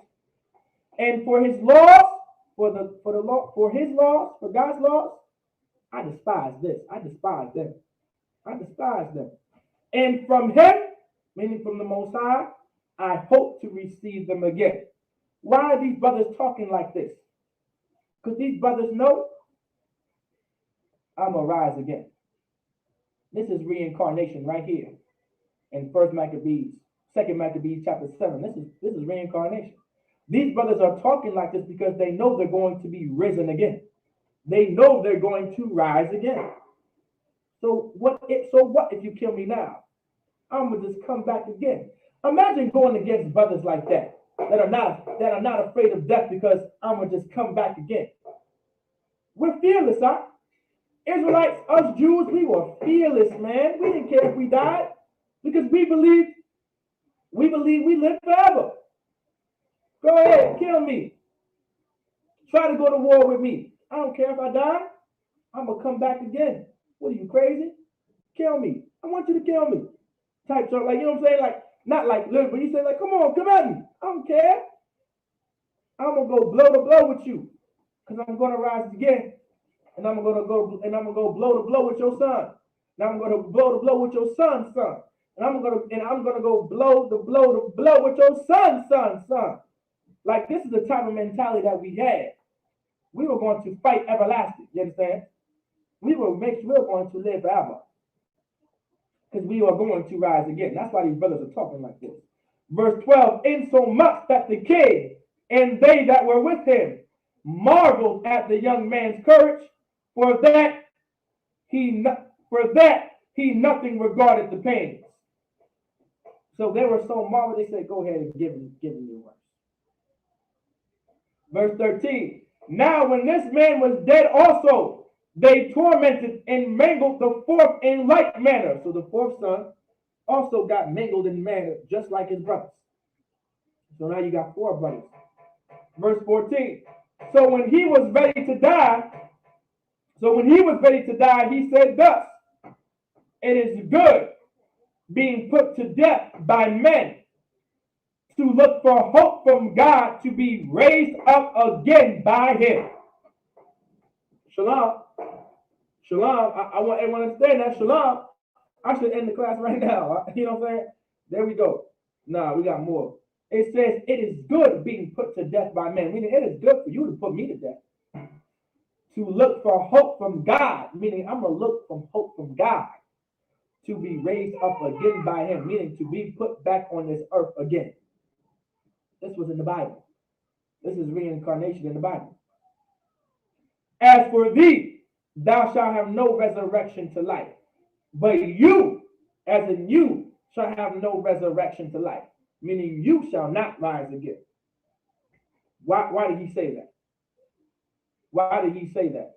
But you, he's talking to King Antiochus, the people of King Antiochus. He's talking to the Greeks. But you which is our oppressor, would be our oppressors today, like your Donald Trump and your Mike Pence. He's saying you, like your Thomas Jeffersons, like you, like your Andrew Jacksons, like you, like your George Washingtons. That shall have no resurrection of life, resurrection to life. Why are you saying that? Because it's prophesied that our oppressor, Edom, Esau, Idumea, is going to be completely wiped off the planet forever. There's going to come a time and place when Christ returns.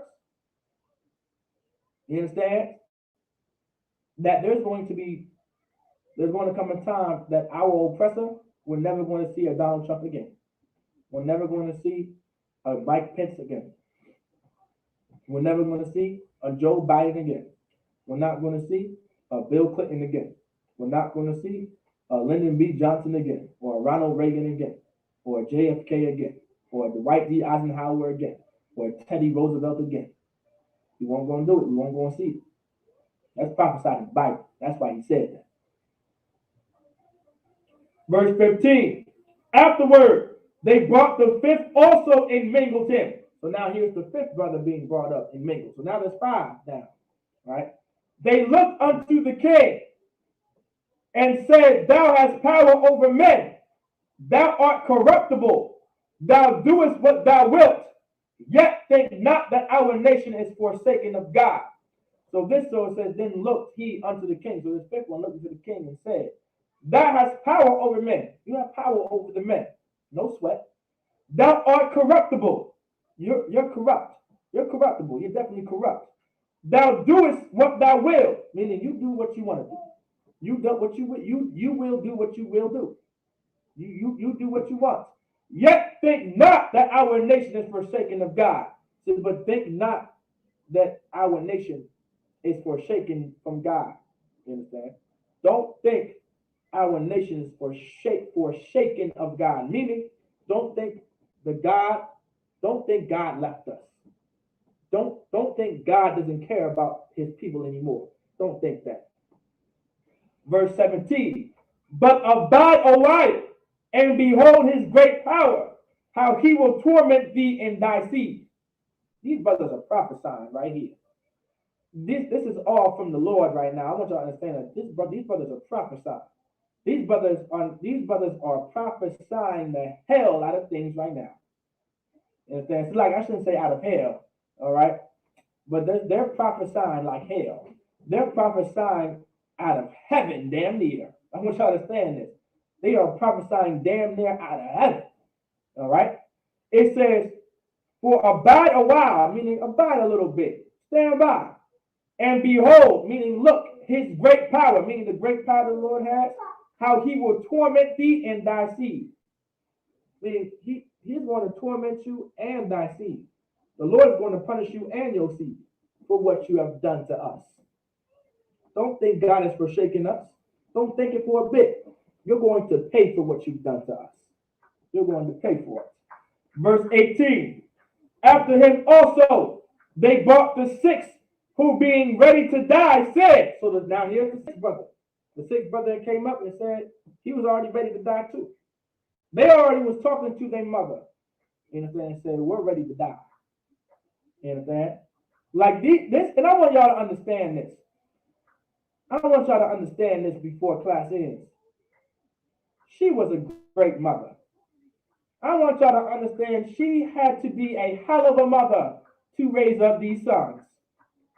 I wish this sister had a name. But this sister in 2 Maccabees chapter 7 was a hell of a mother to raise up boys like this. You understand? Of course, these boys had fathers. And I'm sure their father was just as strong as them, willing to die to keep the law. That's why they're doing the same. But guess what? This sister must have played a part in raising these boys now. You understand? This sister had a part of raising these boys, and she must have done a hell of a job. This sister must have been a good mother. Not this mother must have been a good mother and a wife to raise up boys like this. She must have been obedient. She must have knew how to shut the hell up. She must have been so sweet. She must have been so kind. to have sons like this. I want y'all to understand that she must have been top tier. She must have been that Proverbs 31 to raise up some boys like this. These were some strong men. She must have knew how to shut her mouth and be quiet. She must have knew how to be kind and knew how to be sweet and knew how to love. She must have knew it to raise up some strong warriors like this, to be willing to die just to not eat pork. Ooh wee, she must have been a good mother. After him, they brought the sixth, who being ready to die said, "Be not deceived without cause." This brother said, don't be deceived without cause. Don't be deceived, right? For we suffer these things for ourselves, meaning we suffer these things because for ourselves. We're suffering this because of us. Having sinned, having sinned against our Lord. We're suffering this way because we sinned against the Lord. So we're doing it. So guess what? We're suffering for our cause. We are suffering for these things for ourselves. Because, meaning meaning because, right? Well, it's like, well, not for we suffer these things for ourselves because we're suffering this for ourselves, having sinned against our God, because we sinned against the Most High. Therefore, marvelous things are done unto us. Meaning these marvelous things are done unto us. Verse 19, but rather think not thou. But he said, but, meaning rather, he added, think not, meaning you, don't think. That takest in hand to strive against God. That takest in hand to strive against God, that thou shalt escape unpunished. That takest in hand to strive against God. It says, don't think that takest in hand, meaning what you have in your hand to strive against God, to go against the Most High, that thou shalt escape unpunished. Meaning, for what you're doing right now, you're not going to be left unpunished for what you're doing to us and to our people. We understand we're being punished for our sins, but you aren't going to be unpunished for what you're doing. Verse 20. But the mother was marvelous above all and worthy of honorable memory. It said, but the mother was marvelous above all, and worthy of honorable memory. For when she saw her 7 sons slain, so she saw her 7 sons slain. She saw it. She looked at her sons being put to death in the most gruesome ways, in the most horrible ways. All right? She saw her son being put to death horribly. All right? Saw her 7 sons slain within the space of 1 day. She saw her 7 sons being killed in 1 day. She saw the 7 sons she gave birth to being put to death just in 1 day. In 1 day. She bare it with a good courage. She bared this with a good courage. Meaning she wasn't so sad. She was courageous about it. She was courageous about what was going on. It was in good courage. All right? Because of the hope that she had in the Lord. Because she also had hope in the Lord. She also had a strong faith in serving the Most High. Verse 21. Yea, verse 21. Yea, she exhorted every one of them in her own language. Meaning she lifted up these brothers. She lifted up the names of their sons in her own language, in the language of the Jews. Filled with courageous spirits and stirring up her womanish thoughts with a manly stomach, she said unto them, right? Unto them, and she's saying this to the people in her language, right? Filled with courageous spirits and stirring up her womanish thoughts with a manly stomach, meaning her womanish thoughts of what she's thinking with a manly stomach, meaning she's This she's saying this with a strong spirit like a brother would have. She's not taking on a masculine spirit, but she's saying these things because she has a strong spirit. All right. And she said unto them, verse 22, I cannot tell how ye came into my womb. She was like, I cannot tell how ye came into my womb. She's like, she can't even tell you how you were put in my womb. For I neither gave you breath. Like she was like, I can't even tell how you came in my womb. I would have never expected y'all to be so wonderful men. I would have never expected for y'all to be so courageous like this for the laws of our forefathers. I would have never expected something like this. You understand? I can't even tell you how you came into my womb. Like that's what this sister's saying. I can't even tell how I gave birth to you.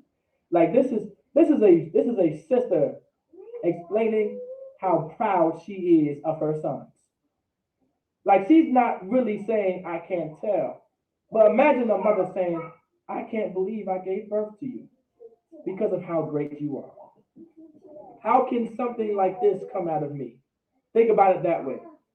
Like think about how can something like this come out of me? She's saying I was nothing. But someone like you came out of me, willing to die and be courageous and so powerful to die for the laws of our forefathers. How could something come into my womb like this? That's what the sister is trying to say. For I neither gave you breath nor life. Saying because I neither gave you breath nor life. Right? Neither was it I that formed the members of every one of you.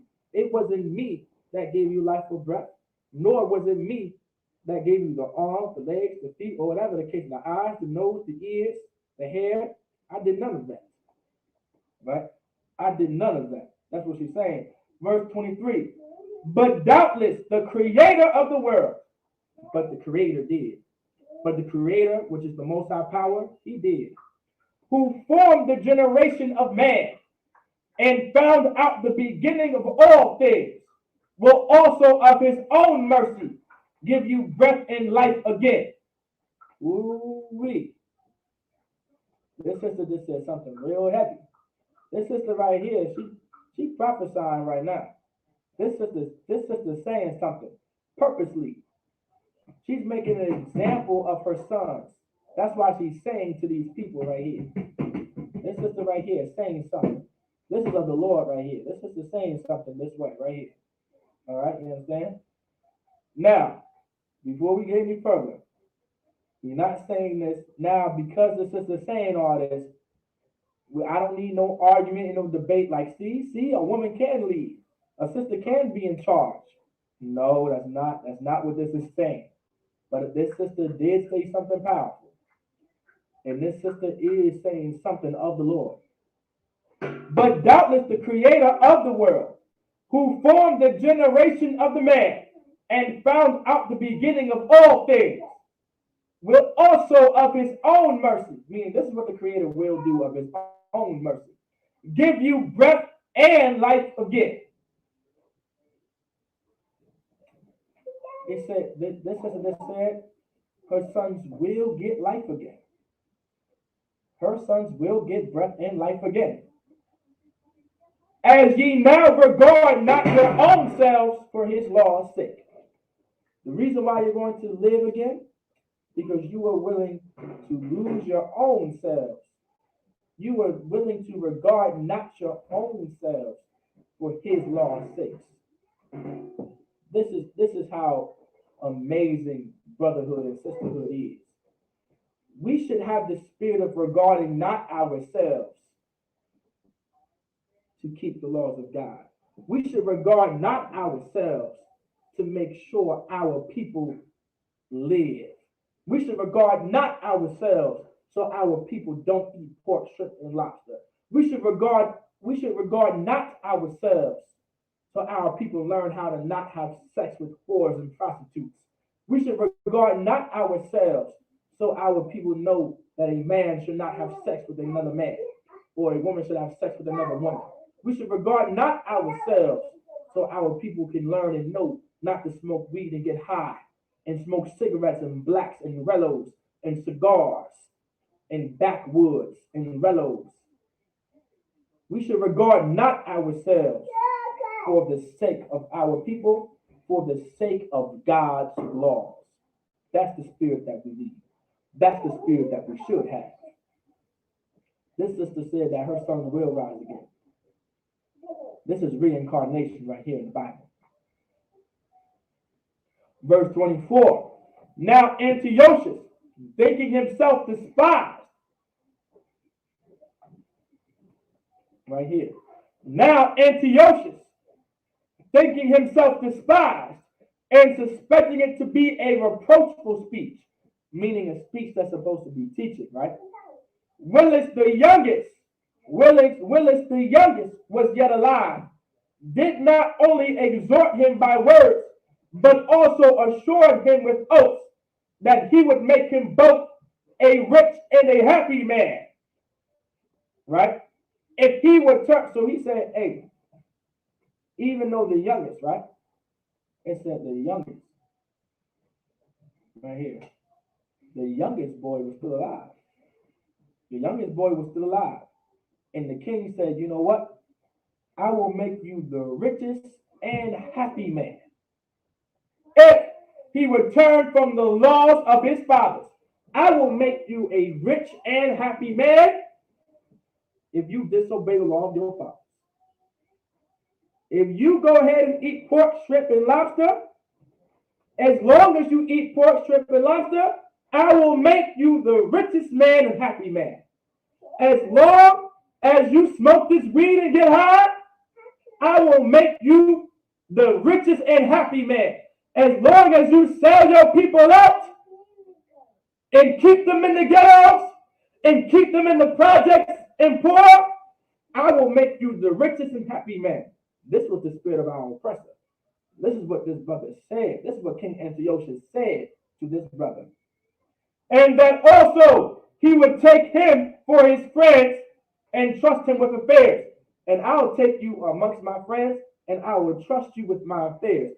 This brother, this King Antiochus was promising this brother and making an oath, as long as you sin against the Lord, as long as you disobey the laws of your fathers, I'll give you a seat in my government. I'll give you a chair to sit in my government. You understand? A lot of our people, have taken this offer in America today. But let's see what this brother does.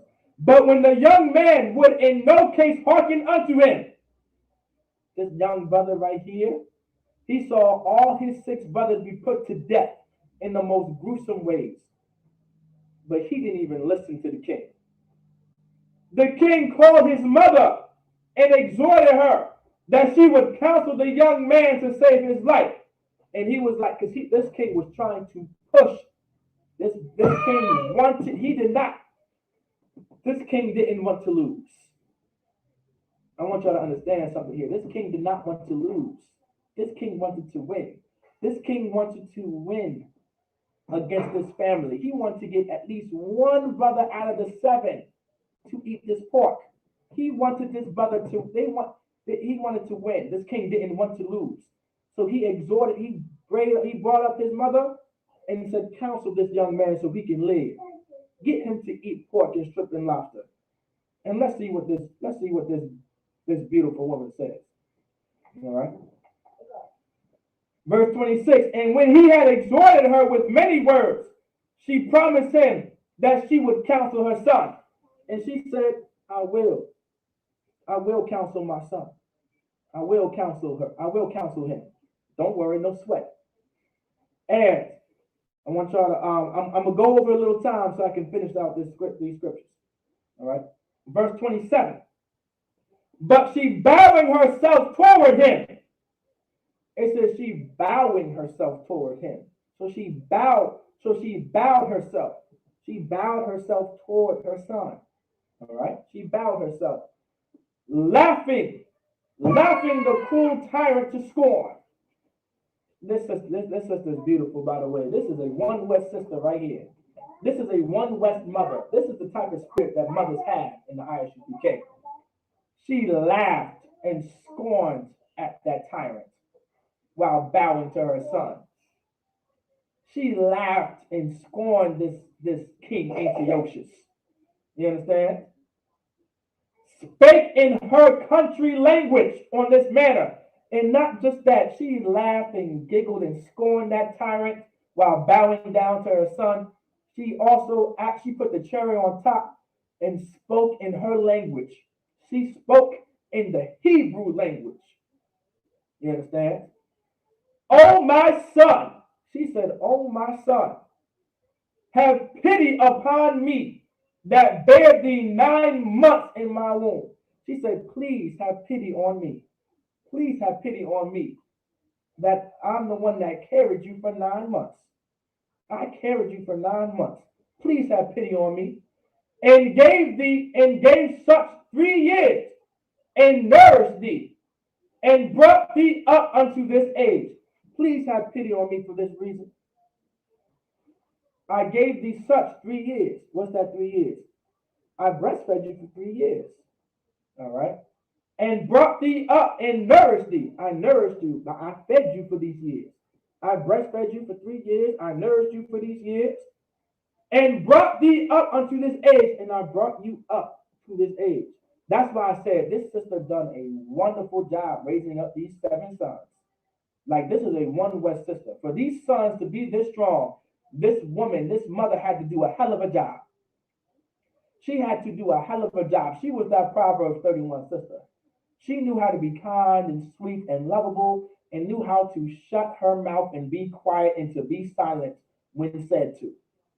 To raise sons like this, she had to do that. She couldn't be no loudmouth monster that just couldn't shut the hell up to raise these boys like this. She had to be a beautiful sister spiritually too. She had to be a beautiful sister to raise up these strong sons like this, man. For them to be just willing to die for the Lord, for his laws, right? And endured the trouble of education. And endured the troubles of education. What's that education? That education is the law. You endured learning the law. You endured learning whatever you had to learn. And endured the trouble of education. Verse 28. I beseech thee, my son. She's asking me, I beseech thee. She's asking, my son, look upon the heaven and the earth. She's saying, please do this for me. Look upon the heaven and the earth. And all that is therein. And she's saying, all that is therein. Look at all that is on this earth. All in the heaven, in the sky and on this earth. And all that is therein. And all that's inside of the earth. And consider that God made them of things that were not. Just think, I want you to look at all of these things that you see on the earth. And I want you to consider, meaning think, that God made them of things that were not. The Lord made this out of things that were not here. That's what she's saying. And so was mankind made likewise. And man was made the very same way. You understand? Man was made the very same way. All right. Verse 29 goes on to say, verse 29, fear not this tormentor, but being worthy of thy brethren, take thy death, that I may receive thee again in the mercy with thy brethren. Now that's sister's One West. That sister right there is hardcore. That sister is hardcore, man. I can't even tell y'all how hardcore that sister was. She said, fear not this tormentor, meaning don't fear this man. Don't fear this tyrant. Don't fear him. You understand? But, meaning rather, being worthy of thy brethren, meaning be just as worthy as how your brothers did. Be just as worthy as them. Take thy death, meaning accept this death, that I may receive thee again, that I may receive you again in mercy with thy brethren, that I may receive you again in mercy with thy brethren. What's this is saying? That I may give birth to you again. That's reincarnation. He's saying, accept this death, that I may bring you back into this world again. I will receive you again. I will receive you again. That I may receive you again. All right. It says that I will receive thee, meaning you again. A sister receives. The Lord the man gives the sister, all right, the seed. And the sister receives the seed in order to give birth to the child. All right. That's why I said that I may receive thee again in mercy with thy brethren. That I may receive you again. All right. This is reincarnation right here in 2 Maccabees chapter 7 and down. All right. Verse 30. While she was yet speaking these words, the young man said, whom wait ye for? It says, whom wait? He said, he's asking, well, who you wait for? Right? Wait for who? Wait ye for, like, who are you waiting for? I will not obey the king's commandment. Meaning, you don't got to wait for me. Right? I wasn't going to obey the king's commandment anyway. I will not obey the king's commandment, but I will obey the commandment of the law that was given unto our fathers by Moses.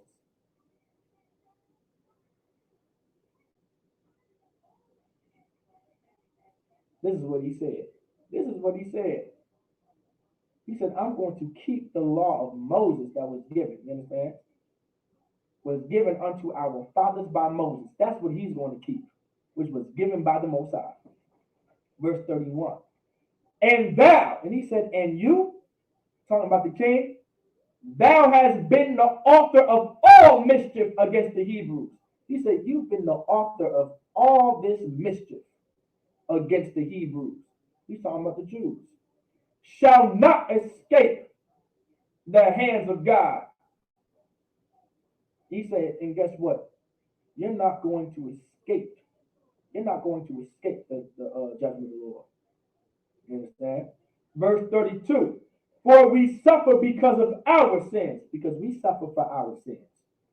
Verse 33. And though the living Lord be angry with us a little while, I mean, the Lord is angry with us just for a little while, for our chastening and correction, I mean, he's angry with us for a little while and correcting us, yet shall he be at one again with his servants.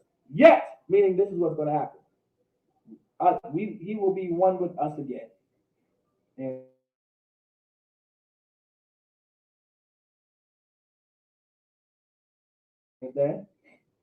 And of all other most wicked, be not lifted up without a cause, nor puffed up with uncertain hopes, lifting up thy hand against the servants of God. You understand? Meaning, they say you're not going to escape this cup. You're not going to escape the judgment from the Lord. You understand? Verse 35, for thou hast not yet escaped the judgment of the Almighty who seeth all things. Meaning you have not escaped the judgment of the Lord that sees everything. Let's continue real quick. I'm going to finish this out. Verse 36, for our brethren who now have suffered a short pain are dead under God's covenant are dead under God's covenant of everlasting life. I want you to understand this. It says, but I, it's like for our brethren who now have suffered a short pain, it says for our brethren have suffered this short pain, or dead under God's covenant of everlasting life. Meaning we are now dead under God's covenant of everlasting life. But rather, thou, through the judgment of God, shall receive just punishment for thy pride. Meaning we're dead under God's covenant of everlasting life. It says we are dead under God's covenant of everlasting life. Meaning we are dead right? We are now dead under God's covenant of everlasting life, meaning we will rise again. We're dead, but we will rise again. That was the covenant of the Lord. You understand? And he's going to be punished. Verse 37. But I, as my brethren, like this is what the youngest boy is saying. But I, as my brethren, offer up my body and life for the laws of our fathers, beseeching God that he would speedily be merciful unto our nation, and that thou by torments and plagues mayest confess that he alone is God. So he said, but I, as my brethren, meaning me, just like my brothers, offer up my body, meaning I offer up my body, and life for the laws of our fathers, meaning I offer up my body for the laws of God, beseeching God that he would speedily be merciful unto our nation. So the Most High can have mercy on our nation. And that thou, by torments and plagues, mayest confess that he alone is God. And that thou, by torments and plagues, mayest confess that he alone is God. So that the Lord will pay you vengeance on our people, on you. That's what that brother said. This brother right here is prophesying. This brother is talking about someone. You understand? I want y'all to understand that. I just broke that down. This is reincarnation right here. And this brother, this is a good foreshadowing right here. This brother is talking about something. This brother is talking about the Spirit of Christ. This brother had the Spirit of Christ. This brother was not Christ, but this brother had the Spirit of Christ. Christ was willing to die for our sins so the Lord can have mercy on us and give us a second chance. This was the Spirit of Christ right here. This brother had the Spirit of Christ. This brother was prophesying about Christ right here. You understand? This brother right here, this was the Spirit of Christ right here. And to have the Spirit of Christ is love. To have the Spirit of Christ is love. There is no greater love than this. Did I not say this in the beginning of class? There is no greater love than this, who would lay down. Christ said this. There is no greater love than this, that a man would lay down his life for his brother. You understand?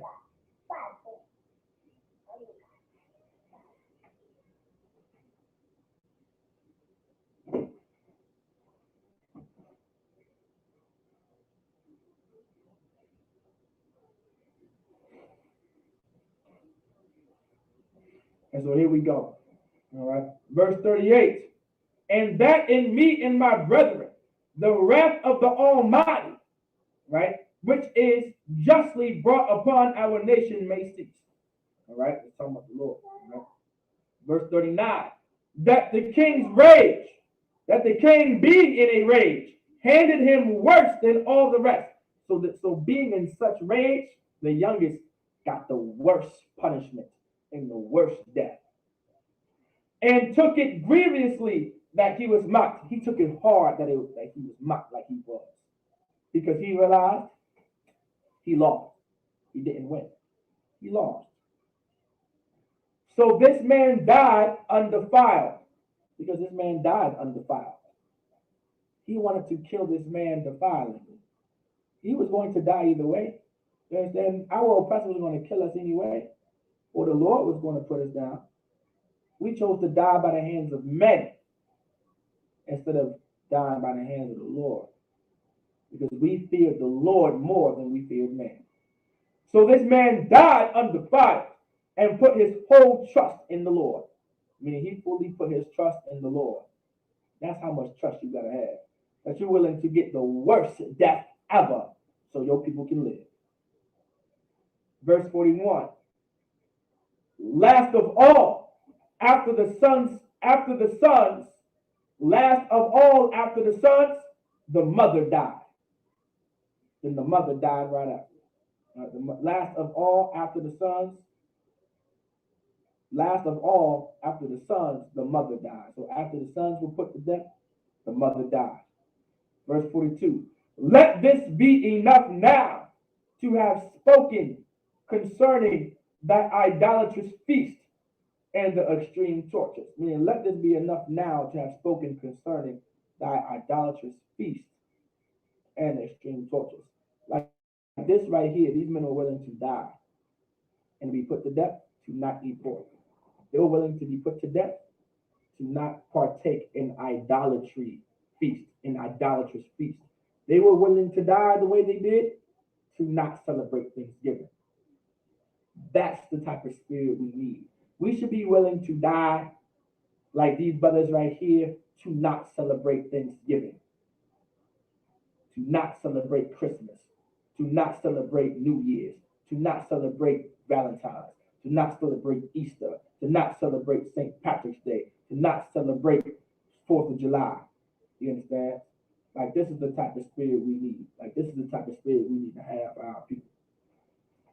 Understand? With that, that's the class. I say Amajid, which means to stand. Men of Israel, we're going to give a courteous salute to the brothers.